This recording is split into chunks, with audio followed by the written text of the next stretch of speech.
Quando você tem a oportunidade de conhecer outras culturas além da sua, muita coisa passa por sua cabeça. Estranhamento, perplexidade, saudade do seu próprio estilo de vida, mas em muitos casos você tem admiração.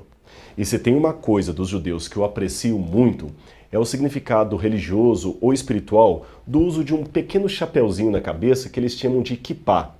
Ele geralmente é feito de pano e fica aqui em cima assim. Você já deve ter visto muitos judeus usando aquilo, pelo menos os mais religiosos. E de onde viria esse costume? Bem, esse é um longo debate. Eu já vi muitos argumentarem que ele é algo posterior aos tempos bíblicos e dataria da época em que os judeus estavam espalhados pela Europa, errantes e sem pátria.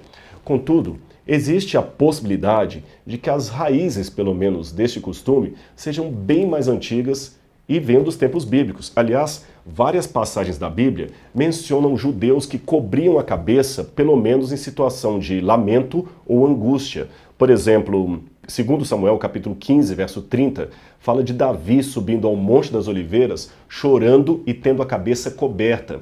Jeremias também fala de judeus com a cabeça coberta por causa das angústias que sentiam e assim por diante.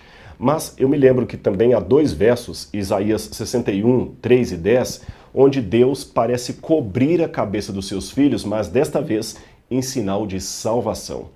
Eu me lembro também de ter visto uma placa de mármore de Senaqueribe, se eu não me engano do 8º século a.C., onde os judeus são ali retratados como sendo pessoas com toucas na cabeça. Não é uma certeza absoluta, mas poderia ser um indicativo de que eles, já naquele tempo, usavam alguma coisa cobrindo seus cabelos. Mas eu também reconheço a estranha passagem de Paulo que afirma em 1 Coríntios capítulo 11 que seria desonroso ao homem orar a Deus com a cabeça coberta.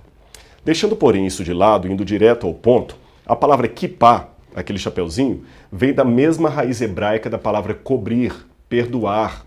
Yom Kippur significa o dia do perdão, o dia da cobertura. Assim, usar um kippá significava várias coisas para os judeus. Primeiro, que eles estão constantemente sob a cobertura ou perdão de Deus. Segundo, que eles estão constantemente na presença do seu Deus. Terceiro, que o ser humano tem um limite, isto mesmo, um ponto onde ele termina. O ser humano não é infinito. Sabe, eu procuro sempre a humildade de aprender com aqueles que pensam diferente de mim, mesmo que eu discorde muitas coisas deles.